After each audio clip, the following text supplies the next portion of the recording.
Clac, je m'enregistre. Donc aujourd'hui, nous allons donc étudier le passage, donc la première lecture de la Vigile de Pentecôte. Je vous rappelle que nous suivons les lectures de la Vigile de Pentecôte. Donc si vous venez à la messe le samedi soir à la Vigile de Pentecôte, vous entendrez toutes ces lectures. Et si nous étudions ces lectures-là, c'est parce que l'Église les a choisies pour que nous puissions en Église, c'est-à-dire entre chrétiens, mieux comprendre ce mystère de la troisième personne de la Trinité que nous appelons Esprit Saint. Ça va? Son prénom, c'est... Enfin, elle a plusieurs prénoms, cette personne. Mais un de ses prénoms, c'est l'Esprit Saint. Elle a aussi comme prénom amour, comme prénom don, etc., etc. Et donc nous allons étudier, aujourd'hui nous allons regarder donc le texte de Ézéchiel 37. Peut-être que vous avez eu la curiosité de regarder ce qu'était ce livre dit de Ézéchiel 37. Ézéchiel, c'est un de ceux qu'on appelle les 4 grands prophètes. Les 4 grands prophètes, c'est Isaïe, Jérémie, Ézéchiel, Daniel. Dans la Bible, il y a aussi 12 petits prophètes. Abdias, Amos, Habacuc, Jonas, etc., etc. Zacharie. D'accord ? Tous ces livres-là, ils ont été écrits dans des lieux et des périodes précises. D'ailleurs, parfois on se demande s'il n'y a qu'un seul qui a écrit. Par exemple, le livre d'Isaïe, il est tellement long et il couvre une période historique tellement longue qu'on est à peu près sûr qu'il n'y a pas qu'un seul auteur. C'est une compilation de plusieurs récits, plusieurs passages. Voilà. Ézéchiel, je n'ai pas tellement regardé, mais Pierre qui a regardé sur Internet visiblement ou dans sa Bible, nous a donné quelques détails. Ce que l'on sait, ce qu'on pense, c'est qu'effectivement il y a un prophète, Ézéchiel, qui était donc prêtre du temple de Jérusalem, mais qui a été donc exilé.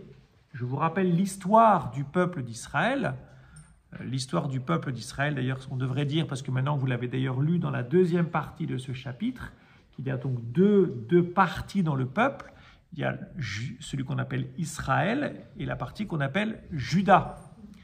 Pourquoi? Parce que c'était 2 royaumes séparés qui parfois se sont fait la guerre suite, avec les enfants de Salomon. D'accord? À partir du roi Salomon, qui avait encore une unité, à partir des enfants de ce sont les enfants de Salomon qui se sont disputés et qui ont donc séparé ce fameux royaume de David en 2 royaumes, le royaume du Nord, qu'on appelle Israël. Merci de me donner quelle était la capitale de ce royaume d'Israël. Serge, les autres, ils le savent. Capitale du royaume d'Israël. Je crois que je le dis quasiment à chaque fois.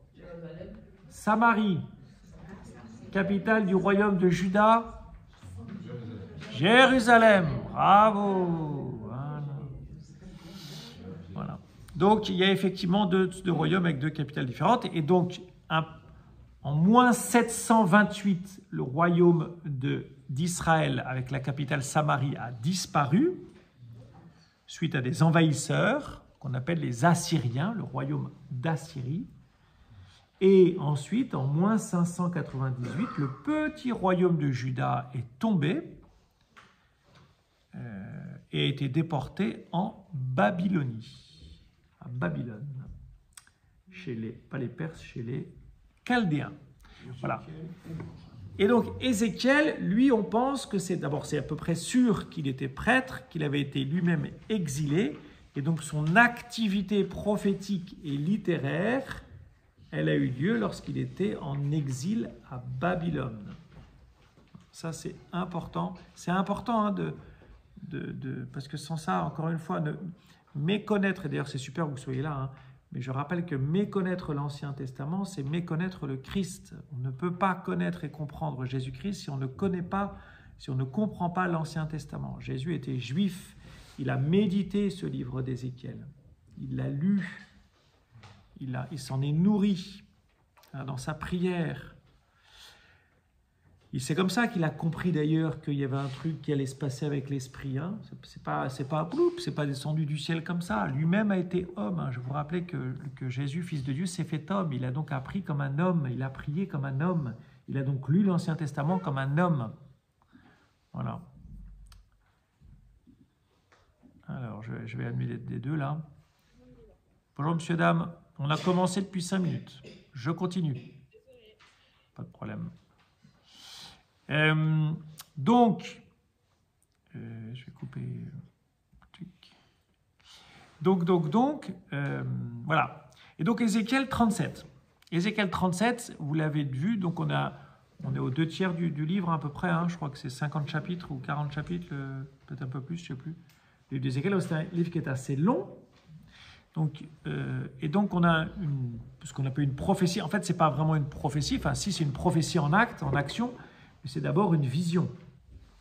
C'est-à-dire que Ézéchiel, l'auteur, qu'on ne connaît pas bien, hein, mais l'auteur nous raconte une vision. Bon. Donc, quand on lit un texte, c'est important de ne pas trop vite projeter nos délires. De ne pas vite projeter ce que l'on pense savoir. Il faut prendre le texte comme il est. Alors, on découvre un texte, on fait comme si on ne connaissait pas, on ne connaît pas la Bible, on ne connaît rien. Bon. La main du Seigneur se posa sur moi par son esprit, il m'emporta et me déposa au milieu d'une vallée. Vallée, ça fait penser peut-être à une vallée célèbre, la vallée du Sheol. La vallée du Sheol à côté de Jérusalem, ça quand on lit les évangiles, qui était un dépotoir. La vallée qui était un dépotoir, si vous allez à Jérusalem, on la voit encore. Hein. Enfin, la voit, c'est plus un dépotoir, mais c'était un dépotoir. Et donc, en fait, c'est une vallée un peu de désolation. Et d'ailleurs, elle était pleine d'ossements. Pleine d'ossements, ça vous fait penser, c'était un peu dit chez nous, mais ça vous fait penser à un désert. On a l'impression qu'il y a un peuple entier qui est mort de soif et de faim et dont les os ont blanchi au soleil. Voilà. Comme suite à une bataille aussi, ça peut faire penser aussi suite à une bataille où les morts n'ont pas été ensevelis. Or, être enseveli, c'est très important. Pour honorer un mort, on ne le laisse pas dehors à blanchir. On l'a enseveli. Donc déjà, les ossements qui traînent par terre, c'est pas joli, quoi. Vous voyez, c'est plutôt tragique.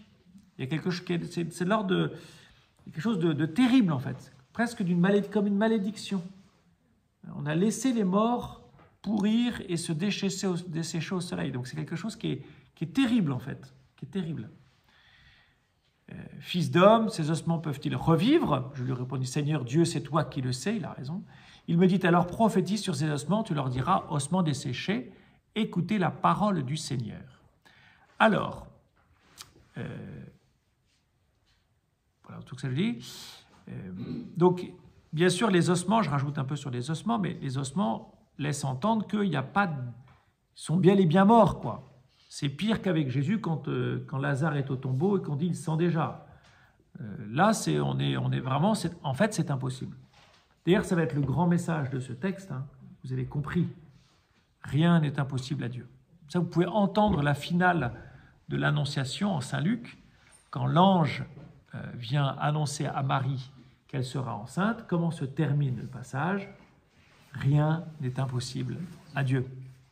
Et là, on est vraiment dans l'impossible. Qui pourrait imaginer un seul instant que des os, que des nerfs, enfin plutôt que des nerfs, que de la chair peut repousser sur des os blanchis alors qu'il n'y a plus rien du tout. C'est pas possible. Voilà. Donc il y a vraiment un des messages fondamentaux de ce texte. Et d'ailleurs, ça va s'éclairer après, puisqu'il y aura une interprétation de la prophétie où qui dira ce sont en fait les Israéliens qui sont désespérés. En cette année de l'espérance, je pense que peut-être éveillé, en tout cas, c'est bien dans le thème. Donc, il me dit alors, prophétise sur ces ossements. Tu leur diras, ossements desséchés, écoutez la parole du Seigneur. Alors, ce qui est amusant, c'est que le prophète a le pouvoir de la parole de Dieu. C'est intéressant, c'est-à-dire qu'il y a comme Dieu donne sa parole à disposition au prophète. Par sa parole humaine, le prophète va avoir la puissance de la parole de Dieu. Or, vous savez que depuis Genèse chapitre 1, que la parole de Dieu, elle est performative. Bravo. Elle fait ce qu'elle dit. Elle fait ce qu'elle dit. C'est la seule parole dans l'univers qui a ce pouvoir-là. D'accord? Encore une fois, performative, ça signifie quoi? Quand Dieu pense, ou quand Dieu dit, c'est. Voilà. Lui, quand Dieu il lit la recette du gâteau au chocolat, le gâteau au chocolat apparaît. C'est pratique. Vous n'avez pas ce pouvoir-là. Mais dans ce passage, on voit que Dieu lui-même donne son pouvoir à l'homme. Prophétise. Tu leur diras ossements desséchés. Alors, ce qui est amusant, c'est que ossements desséchés, c'est pas d'abord couvrez-vous, c'est pas de la magie. C'est pas couvrez-vous de chair. C'est ossements desséchés, écoutez la parole du Seigneur. Et ça, c'est très important. Écouter la parole du Seigneur, ça vous fait penser au premier des commandements. Écoute Israël. Voilà. Le croyant dans la Bible est quelqu'un qui écoute un Dieu qui parle. Dieu parle. Et moi, j'écoute. Je reçois cette parole. Ainsi parle le Seigneur Dieu à ses ossements. Je vais faire entrer en vous l'esprit et vous vivrez. On l'a lu, nous, dans notre groupe. Ça vous fait penser à Genèse chapitre 2, la deuxième création. Il y a deux récits de la création de l'homme. Chapitre 2, c'est le deuxième récit, où il modèle de la terre. Donc là, on ne parle pas d'ossements, de chair. C'est plutôt un potier, c'est plutôt l'image d'un potier qui va modeler de la terre. Et dans cette terre, il va insuffler l'esprit. Alors, il y a une ambiguïté. Est-ce que c'est un esprit créé ou c'est un esprit qui vient de Dieu? Vous comprenez, vous voyez la différence? Moi, je suis un être spirituel, je ne suis pas Dieu.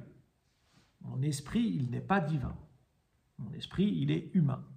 On peut parler de l'âme, on peut parler de l'esprit, comme on veut, mais c'est ce principe spirituel, invisible, qui m'anime, et ce n'est pas l'esprit de Dieu. L'esprit de Dieu, c'est un esprit incréé, c'est la troisième personne de la Trinité, ce n'est pas exactement cela. Or, ici, effectivement, c'est vraiment, visiblement, l'esprit de Dieu qui va entrer dans les hommes. Donc ça, c'est nouveau. Ça, c'est nouveau. Ce n'est pas seulement un esprit créé, même si, vous allez voir après, enfin vous l'avez lu, cette prophétie, elle va se passer en 2 temps. Je vous donnerai l'esprit et vous vivrez. Alors, ce qui est intéressant, parce que ça va revenir, alors vous saurez que je suis le Seigneur. La vraie vie, c'est pas d'avoir de l'argent, c'est pas d'avoir la santé, c'est de connaître le Seigneur. Et c'est très important, parce que dans tous les chapitres précédents, contre quoi s'est battu le prophète Ézéchiel? Contre l'idolâtrie.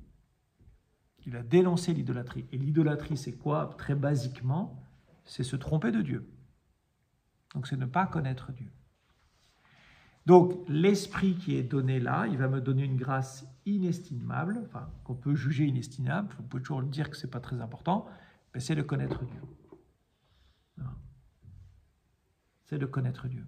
Cet esprit qui m'est donné, qui va être donné aux ossements, d'accord, il ne va pas me donner de courir le 100 mètres en 8 secondes, okay, il va me donner de connaître Dieu. Ça peut paraître pas grand-chose, mais en réalité, c'est tout. Et c'est la vraie vie. Et vous avez une petite construction, moi j'aime bien regarder des constructions. Ainsi parle le Seigneur Dieu à ses ossements. Ça répond alors vous saurez que je suis le Seigneur. Je vais faire entrer en vous l'esprit et vous vivrez. Ça renvoie à je vous donne l'esprit et vous vivrez. Et au milieu, vous avez le verset 6. Je vais mettre sur vous des nerfs, vous couvrir de chair et vous revêtir de peau. Ça, c'est le verset central de ce petit truc. Vous comprenez? C'est des trucs en parallèle. Je vais pas trop être... Mais structurellement, vous pouvez regarder le texte. Voilà, il y a des mots qui reviennent en parallèle, etc. Donc, et au milieu, en fait, vous avez ce passage, cette phrase.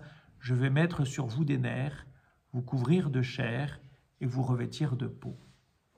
C'est assez étonnant, cette phrase, quand même. Parce qu'on n'est pas dans la Genèse exactement. En Genèse chapitre 2, je vous ai dit, c'était plutôt le potier qui va modeler de la terre. Là, on a l'impression que c'est une recréation, mais une recréation un peu différente. On ne part pas de rien, on part des ossements.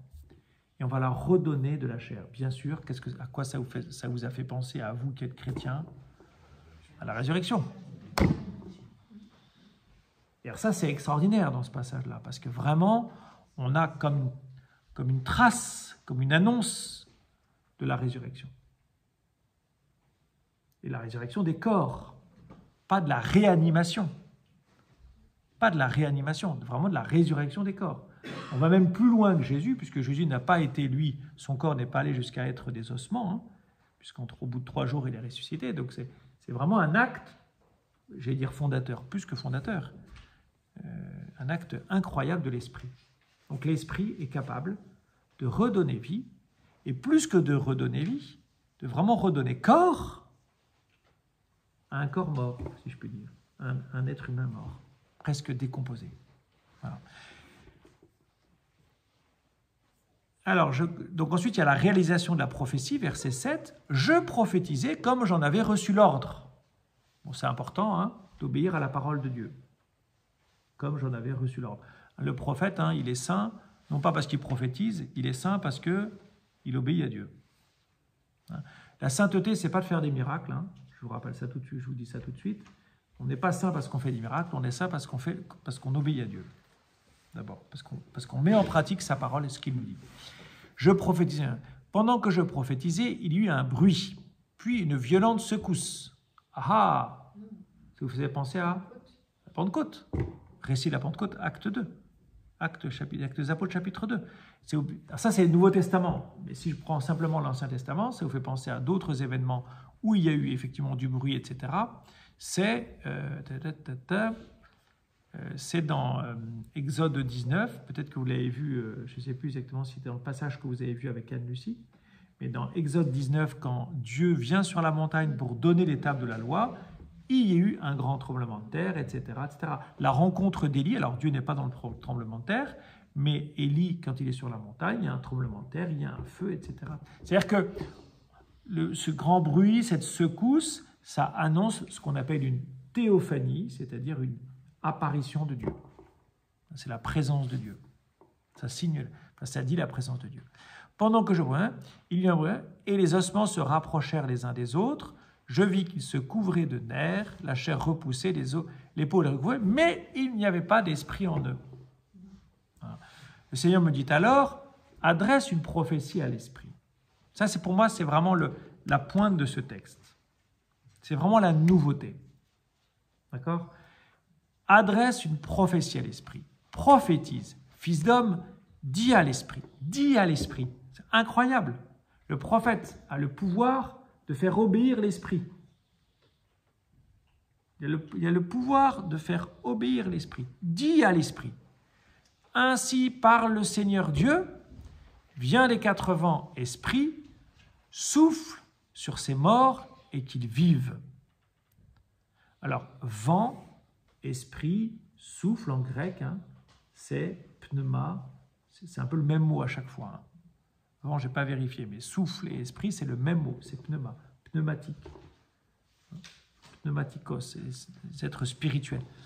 Donc, vient des 4 vents, esprit, souffle sur ces morts et qu'ils vivent. Donc, vous voyez, ça veut dire quoi? Ça veut dire tout simplement que la vie humaine, ce n'est pas manger, boire, travailler ou je ne sais quoi, c'est d'avoir une vie spirituelle.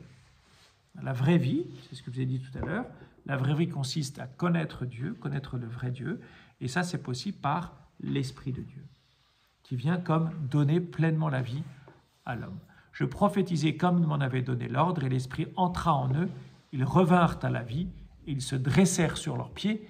C'était une armée immense.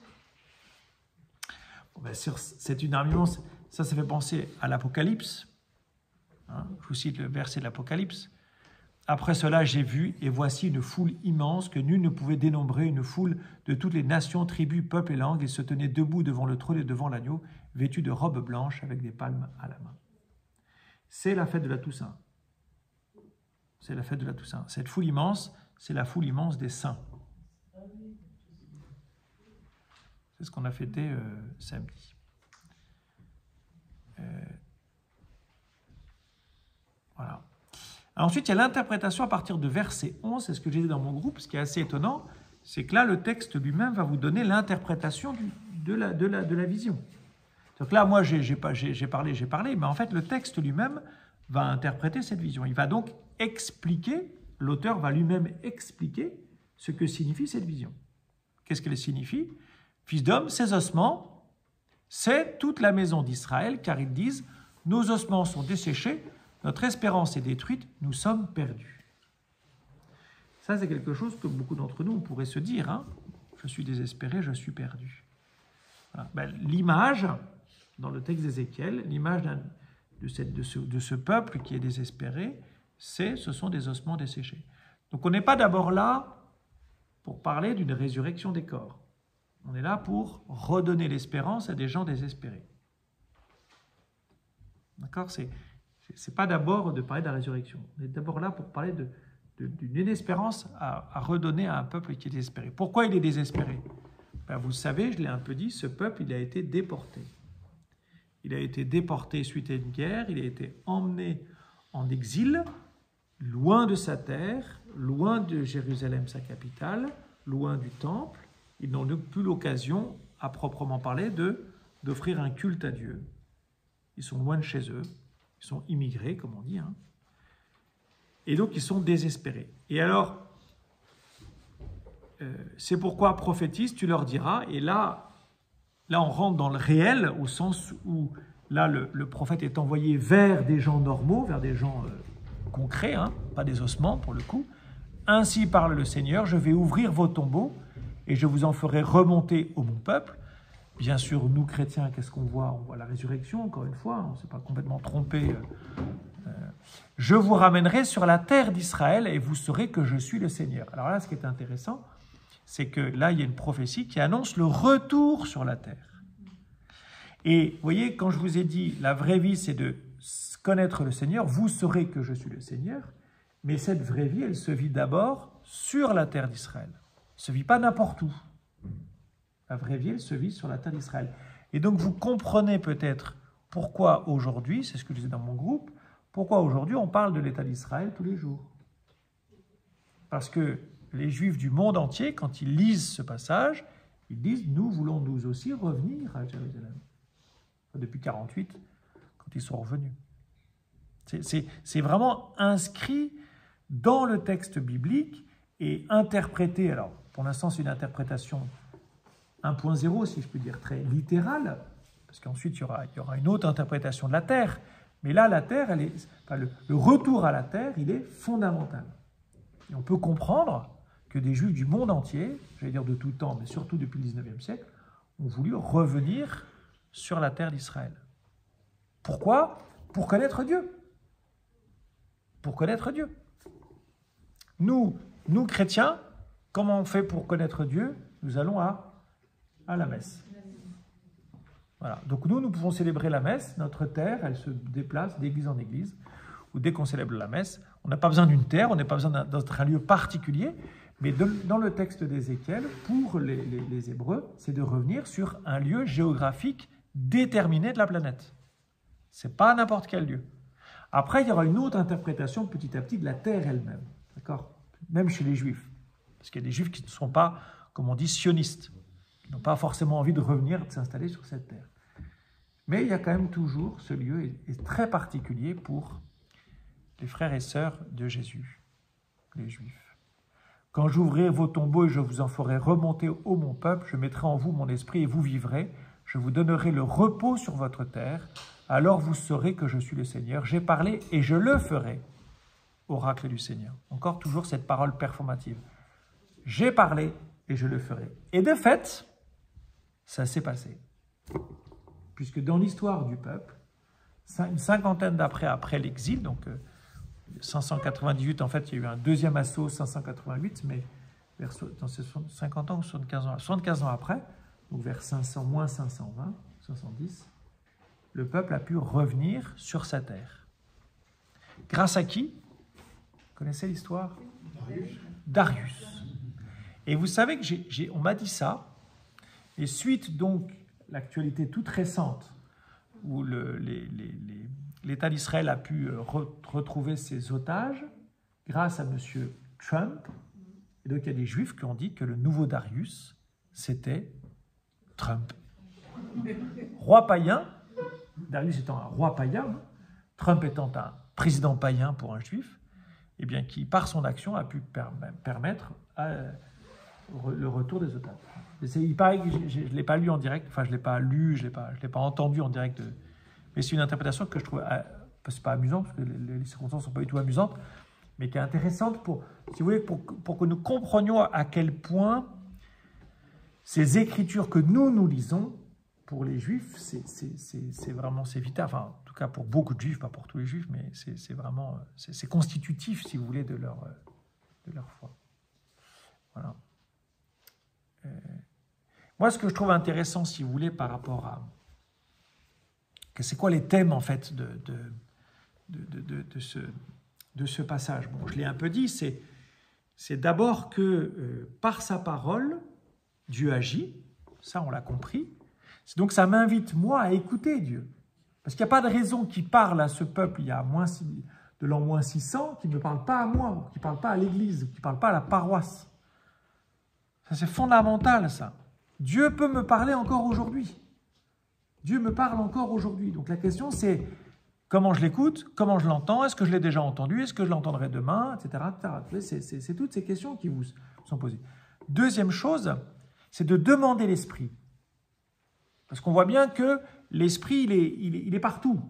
Il est dans la parole que je vais énoncer, qui va demander l'Esprit. Il est dans la réalisation de cette parole. C'est parce que c'est l'Esprit qui donne vie, ultimement, à la personne.